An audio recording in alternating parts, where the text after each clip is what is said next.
Ini dalil bahwa setelah misalnya ketika di suatu tempat tidak ada yang ditanya, ada yang bisa untuk ditanya, atau ada yang orang ditanya tapi nggak ngerti juga, apalagi agamanya beda dengan kita, ya bisa dengan ijtihad tadi.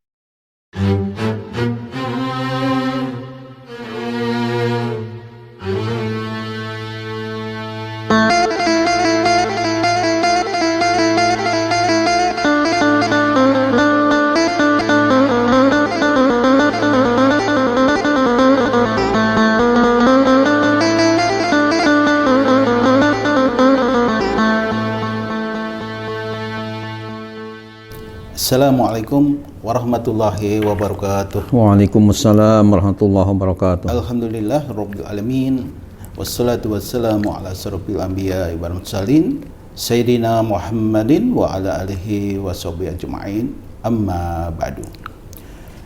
Pemirsa yang Allah muliakan, alhamdulillah kita berjumpa kembali di kajian ilmu, yaitu Umat Bertanya Ulama Menjawab. Insyaallah episode ini kita akan membahas satu tema, yaitu kaifiat sholat orang yang tidak mengetahui arah kiblat.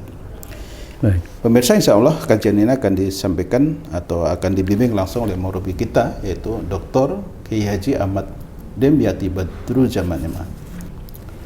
Beliau adalah pimpinan atau pengasuh pondok pesantren modern Darus Sholihin yang ada di wilayah Bedahan, Sawangan, Kota Depok. Dan beliau juga sebagai dosen pascasarjana di Institut Ilmu Al-Quran Jakarta. Dan beliau sebagai ulama juga sebagai Ketua Umum Majelis Ulama Indonesia Kota Depok. Satu lagi pemirsa, beliau juga sebagai pembimbing haji dan umroh, dan beliau sebagai mufti di NRA Group Jakarta. Assalamualaikum. Waalaikumsalam warahmatullahi wabarakatuh. Sehat lagi ya? Alhamdulillah Pak Haji Andre, mudah-mudahan kita dijaga oleh Allah kesehatan kita. Amin ya Allah ya rabbal alamin. Alhamdulillah pagi, kajian kita sudah menginjak pada sekian episode. Insya Allah kita hari ini akan membahas satu yang jelas lebih dari 100 episode nih. Ya lebih ya, saya malah nggak hafal saya. Ya. Baik, kita sudah menginjak pada sekian episode, dan hari ini kita akan membahas tentang ini Pak Ki, tema yaitu kaifiat sholat orang yang tidak mengetahui arah kiblatnya. Baik. Ya. Nanti sebelum kita bahas Pak Ki, silakan pada pemirsa dulu Pak Ki. Assalamualaikum warahmatullahi wabarakatuh. Waalaikumsalam. Alhamdulillah. Alhamdulillahilladzi ja'alana minan nasihin wa abhamana min ulumil ulama'ir rasihin. Wassalatu wassalamu ala man nasahadinuhu adyanal kafarati wat talihin wa ala alihi wa ashabihi alladzina yatamassakuna syari'atahu salihin, amma ba'du. Allahumma ij'alna khairan mimma yazunnun wa la tu'akhidna bima yaqulun waghfir lana lima la ya'lamun. Amin amin ya Allah ya rabbal alamin. Pak Haji Andre dan pemirsa yang budiman yang disayang oleh Allah Subhanahu wa taala.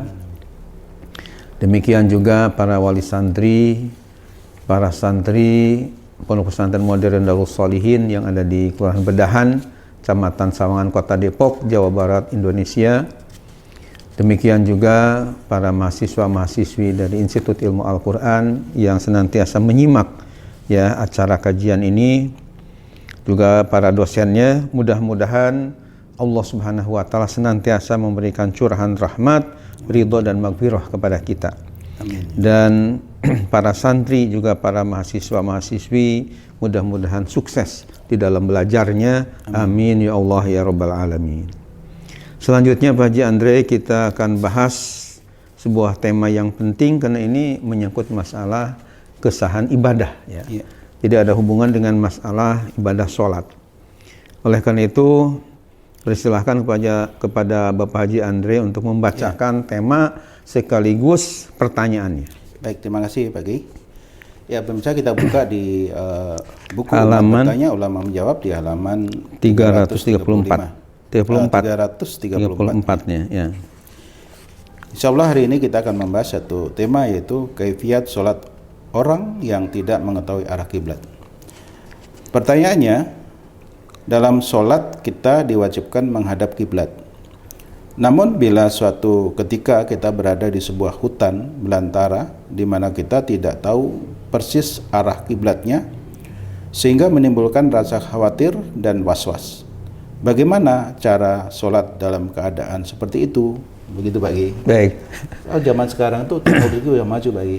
Yeah. Jadi bermodalkan Android ini kita bisa melihat kiblat Pak Ki. Tapi kadang-kadang kan belum tentu semua orang punya Android itu pertama. Dan kadang-kadang Sinyal nggak ada. Ya, atau baterainya ada. Baterai kehabisan. Kehabisan. Ya. Silakan Pak Ki, silakan. Terima kasih. Hadirin, hadirat, pemirsa yang dimuliakan Allah, Haji Andre yang saya hormati. Ini pertanyaan ini sangat menarik ya. Artinya tidak ada pertanyaan yang tidak menarik ya. Jadi menarik semua karena ya penting-penting semua. Dan yang dicantumkan dalam buku Umat Bertanya Allah Menjawab ya seri A bahkan seri B semuanya tidak ada yang tidak penting. Penting. Ya, artinya sehari-hari. Ya, yang sehari-hari kaitan masalah akidah, masalah tafsir, masalah hadis, masalah fikih dan yang lain-lainnya insya Allah kita bahas di dalam buku ini. Dan ini masih berlanjut Pak Andre. Artinya untuk menyusun tanya jawab masalah ini. Kenapa? Karena di perpustakaan ini artinya di meja saya tidak kurang 1.000 pertanyaan lagi yang berdatangan dari berbagai daerah, dari berbagai katakanlah tempat, bahkan juga mungkin ada di luar negeri yang menanyakan tentang masalah-masalah keagamaan.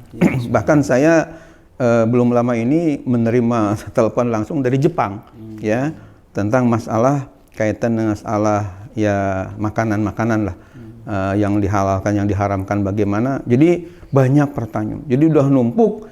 Saya hitung karena ada nomornya, jadi tahu bahwa pertanyaan ini lebih kurang udah 1.000 lagi pertanyaan. Bisa dibayangkan Pak Andre kalau 100 pertanyaan jadi satu buku, kan ini rata-rata 100 kurang lebih ya, 400 halaman. Bisa dibayangkan kalau 1.000 pertanyaan berarti 10 buku nanti. Dan itu berbeda-beda pertanyaannya. Atau ada yang minta lebih jelas lagi sehingga harus diperjelas. Dan seterusnya. Mudah-mudahan saya diberikan kesehatan. Amin. Sehingga ilmu ini bukan hanya dengan lisan saja, tapi juga berbentuk tulisan. Amin. Justru tulisan ini menurut saya lebih abadi daripada lisan. Karena kalau lisan ketika sudah tua renta, sudah dikubur, ya tentu tidak bisa bicara lagi. Tapi kalau tulisan, insya Allah kalau ini berguna, insya Allah akan diterbitkan lagi. Ya. Seperti Imam Syafi'i mengarang kitab Al-Um, beliaunya sudah meninggal dunia tahun 204 Hijriah.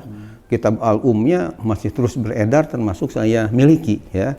Jadi udah lebih 1.000 tahun yang lalu, bahkan 1.200 tahun yang lalu itu kitabnya beredar di dunia Islam ini. Nah, saya juga ingin niru-niru lah sama ulama-ulama besar itu. Walaupun ilmu saya jelas ya, kecil sekali dibandingkan ulama-ulama yang hebat-hebat itu. Kita lanjutkan kepada bunyi pertanyaan tadi. Jadi intinya bahwa bagaimana ketika misalnya ada seseorang, Pak Haji Andre dan pemirsa, misalnya di hutan belantara. Mungkin ya waktu ditanyakan ini karena udah lama ya, waktu itu ini dituliskan tahun 1993 ya. Jadi belum tahun 2000, sekarang udah 2021. Jadi belum ada zaman HP kayak sekarang ini ya. Bahkan sekarang juga walaupun punya HP kadang-kadang kan sinyalnya nggak ada, apalagi di hutan seperti itu. Ya. Tahun-tahun itu masih zaman pager Pak. Masih pager dulu. Ya. Titit gitu. Tuh. Nah, pertanyaannya bagaimana ketika kita bingung arah kiblat itu mana ini? Ya, nah ini dalam kaitan dengan ini bagaimana solusinya? Itu yang ditanyakan oleh penanya. Ya. Kita jawab sekarang kaifiat ya atau cara. Caranya ketika kita bingung di suatu tempat. Bahkan Pak Andre ketika saya memberikan kajian keilmuan ya, fikih di perumahan Sawangan Permai, masih daerah Sawangan Depok ini, ada salah seorang jamaah pengajian itu yang ngacungkan tangan ketika tanya jawab. Beliau mengatakan, Pak Ustadz ya, Pak Kiai, saya ini pekerja dan pernah ditugaskan ke Belanda. Ya, oleh perusahaannya itu ditugaskan ke negara kincir angin ya. Ya, kincir angin namanya Belanda. Nah, ketika di Belanda itu saya ditempatkan di suatu kantor yang tidak ada jelas, tidak ada musola, tidak ada masjid, sehingga saya bingung istilahnya menghadap kemana nih. sholat saya di Belanda itu. Nah, bagaimana caranya Pak Ustadz? Nah, ini saya kira dengan tadi masalah di belantara di hutan mirip lah ya, di negara Belanda dia tidak tahu arah kiblat.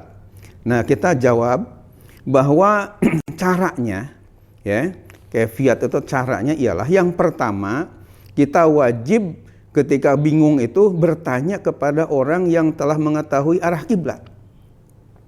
Jika di hutan belantara itu ada orang yang telah mengetahuinya. Ini berdasarkan firman Allah dalam Al-Quran surah An-Nahl ayat 43. Allah berfirman, A'udzubillahi minasyaitonirrajim, bismillahirrahmanirrahim, fas'alu ahla zikri in kuntum la ta'lamun. Maka bertanyalah kamu sekalian kepada orang-orang yang berilmu, ya. Jadi saya menafsirkan atau menerjemahkan dan ahli zikir ini adalah ilmu. Ya, bahkan di episode yang lalu saya telah kanter ya, yang sudah bergelar profesor doktor, katanya mengatakan ahli zikir ini adalah orang-orang dari Kristen atau Yahudi. Ya, ini kita kanter dengan berargumentasi berbagai tafsir Al-Quran ya. Jadi sudah kita bahas. Jadi bahwa ahli zikir ini adalah para ulama, karena di dalam kitab Nihayatul Zain, kenapa ulama dikatakan ahli zikri, li'annahum yazkurunal ahkam, karena para ulama lah yang menyebut-nyebut, yang membahas hukum-hukum agama Islam. Sementara orang-orang Kristen dan Yahudi jelas ya enggak membahas seperti kita para ulama ini. Nah, kemudian ayat tadi menyatakan, maka bertanyalah kamu ya sekalian kepada orang-orang yang berilmu, ya, yang artinya yang telah mengetahui jika kamu belum mengetahui. Jadi diminta untuk bertanya kepada yang mengetahui, yang sudah mengetahui ketika kamu belum mengetahui. Firman Allah Subhanahu wa taala yang serupa bisa dibaca dalam surah Al-Anbiya ayat 7. Kalau tadi kan An-Nahl ya, surah An-Nahl ayat 43. Sesuai pula dengan hadis Rasulullah Shallallahu Alaihi Wasallam yang diriwayatkan oleh Imam Abu Dawud dari sahabat Jabir radhiyallahu anhu di bawah ini, yakni ala sa'alu id lam ya'lamu fa innama syifa'ul ayyi as-su'alu. Artinya mengapa mereka tidak bertanya ketika tidak mengetahui? Padahal sesungguhnya obat keraguan itu ialah bertanya. Ini ada hadisnya di dalam kitab Sunan Abu Dawud ya, di juz 1 halaman 93. Pak Andre, mungkin pemirsa juga ingin tahu ya, karena enggak semua punya kitab Sunan Abu Dawud ini. Jadi semuanya ada 2 jilid tapi 4 juz ya, karena setiap jilidnya 2 juz. Jadi juz 1 dan juz 2, kemudian juz 3 dan juz 4. Jadi kitabnya yang saya miliki ini 2 jilid. Bahkan lebih jelas lagi pemahaman penjelasannya di syarahnya Pak Andre. Ya, saya punya syarahnya sampai 10 jilid ya, namanya Aunul Ma'bud ya. Ini syarah dari Sunan Abu Dawud, nama kitabnya Aunul Ma'bud ya. Pengertiannya Aunul Ma'bud ini pertolongan Allah yang disembah ya, yang diibadahi. Nah, kemudian kita lanjutkan pengertian ijtihad sendiri apa? Ya, tadi kan kita harus bertanya. Kemudian jika di hutan belantara sama sekali tidak diperoleh informasi tentang arah kiblat, maka kita wajib berijtihad. Jadi artinya ketika di hutan belantara mau nanya kepada orang juga nggak ada, cuman kita sendiri aja, atau mungkin ada dengan istri kita atau keluarga, tapi nggak tahu juga. Ya, bagaimana caranya? Nah, dalam keadaan seperti itu, cara yang kedua adalah dengan ijtihad. Pengertian ijtihad menurut keterangan para ulama ialah badlul majhud fi talabil maksud, atau dengan istilah lain badlul wus'i fi talabil gharadi. Artinya mencurahkan segala kemampuan untuk mencapai tujuan, atau mengerahkan segala daya demi tercapainya cita-cita. Tegasnya, jika kita tidak mengetahui arah kiblat, begitu pula yang lainnya, maka ketika itu kita wajib berijtihad. untuk mencari tanda-tanda yang lebih meyakinkan bahwa di arah itulah kiblat. Misalnya dengan cara melihat arah bintang, angin dan sebagainya, termasuk mungkin ada alat-alat ya Pak Andre ya. Ya, kompas dan sebagainya, itu cara berijtihadnya seperti itu, ada ikhtiar. Setelah hasil ijtihad itu benar-benar yakin, maka wajib kita sholat menghadap ke arah tersebut yang kita yakini. Ya, ketika orang yang ditanya enggak ada, ya kita ijtihad kira-kira yang mantepnya atau ada alat tertentu, wah ke sini nih, yakin kita, ya ke situ aja menghadapnya arah kiblatnya. Hal ini tentunya berdasarkan hadis Nabi kita Muhammad SAW yang diriwayatkan oleh Imam Tirmizi. Bunyi hadisnya begini: An Abdullah bin Amir bin Rabi'ah an abihi qala kunna ma'an Nabi sallallahu alaihi wasallam fi safarin fi lailatin muzlimatin falam nadri ainal kiblatu fa shalla kullu rajulin minna ala hiyalih falamma asbahna zakarna zalika li Rasulillah sallallahu alaihi wasallam fa nazalat fa aina ma tuwallu fa thamma wajhullah. Rawahu Tirmizi. Artinya dari Abdullah bin Amr bin Rabi'ah, dari bapaknya, ia berkata, kami bersama-sama Nabi Muhammad SAW dalam suatu perjalanan pada malam yang gelap gulita, sehingga kami tidak mengetahui di mana arah kiblat. Lalu kami salat menurut pendapat masing-masing. Setelah waktu subuh tiba, kami beritahukan kejadian itu kepada Rasulullah Sallallahu Alaihi Wasallam. Maka ketika itu turunlah ayat Al-Quran yang terdapat dalam surah Al-Baqarah ayat 115 yang artinya kemana saja kamu menghadap maka disitulah arah yang disukai oleh Allah Subhanahu Wa Taala. Ini ada hadisnya di dalam Sunan Tirmizi, yakni di jilid 4 halaman 273 sampai 274. Sebagai informasi Pak Andre, ini namanya kitab Sunan Tirmizi ya, yang saya punya sampai 5 jilid. Bahkan untuk lebih memperjelas hadis-hadis dari riwayat Imam Tirmizi tadi, saya juga punya syarahnya, uraiannya, komentarnya sampai 10 jilid. Nama kitabnya Tuhfatul Ahwazi ya. Kalau matannya nama Sunan Tirmizi, kalau syarahnya namanya Tuhfatul Ahwazi, sampai 10 jilid tebalnya. Itu kaitan dengan hadis tadi, menjelaskan bahwa ketika misalnya di malam hari gelap gulita dalam perjalanan sehingga arah kiblat mana, akhirnya rombongan perjalanan tadi rupanya berijtihad masing-masing sesuai dengan keyakinannya. Dan ternyata setelah dilaporkan kepada Rasulullah, turunlah ayat fa aina ma tuwallu fasamma wajhullah. Kemana saja kalian menghadap, disitulah arah yang Allah ridhoi. Berarti seolah-olah kata Rasulullah, ya nggak apa-apa, sesuai dengan ijtihad kalian masing-masing. Ini dalil bahwa setelah misalnya ketika di suatu tempat tidak ada yang ditanya, ada yang bisa untuk ditanya, atau ada yang orang ditanya tapi nggak ngerti juga, apalagi agamanya beda dengan kita, ya bisa dengan ijtihad tadi. Bahkan hadis-hadis yang berkaitan dengan riwayat Imam Tirmizi ini cukup banyak ya. Di sini saya kutipkan ada 2 buah hadis lagi.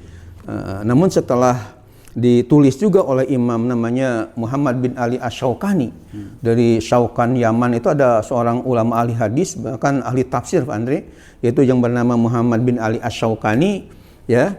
Bahkan saya selain punya kitabnya Nailul Autor ini kitab Nailul Autor ini sampai 5 jilid, 1 jilidnya tebalnya seperti ini ya, itu karya Imam Muhammad bin Ali Asy-Syaukani dari Yaman.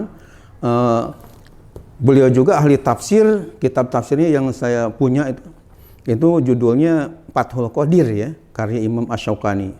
Kata Imam Asy-Syaukani dalam kitabnya Nailul Autor juz 2 halaman 176, wa hadhil ahadits yuqawi ba'daha ba'dan fatasluhu lil ihtijaj biha.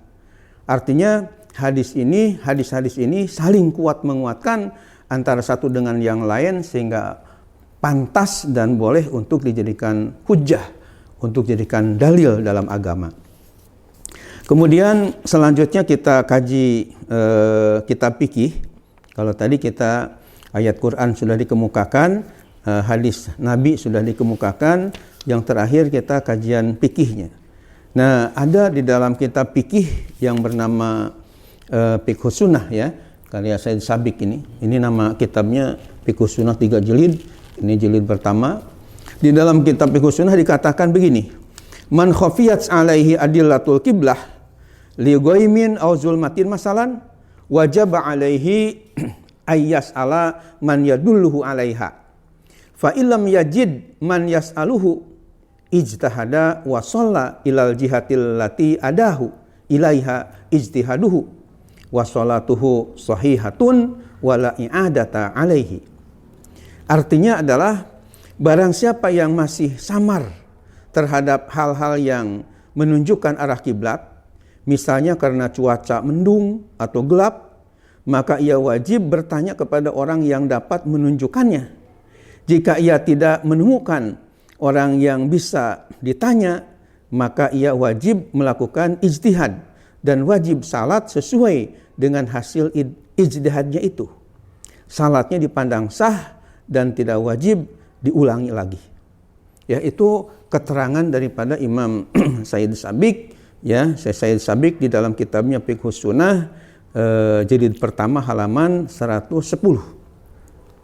Kemudian Pak Haji Andre yang saya hormati dan pemirsa yang dimuliakan Allah, di penjelasan akhir ini juga mungkin perlu ditambahkan pada halaman 339 ada keterangan begini.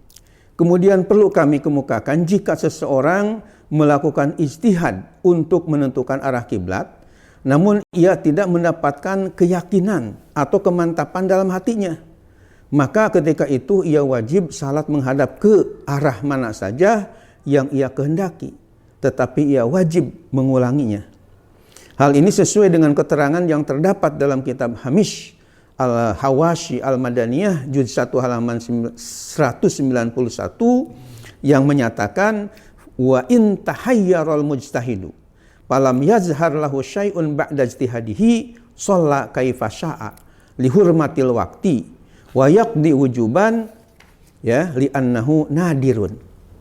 Artinya, dan jika seorang ya, jika ada orang yang berijtihad itu merasa bingung, tidak memperoleh kejelasan sedikit pun setelah ia berijtihad, maka ia wajib melakukan sholat menghadap ke arah mana saja yang ia kehendaki demi menghormati waktu, dan ia wajib mengkodoknya karena yang demikian itu jarang terjadi.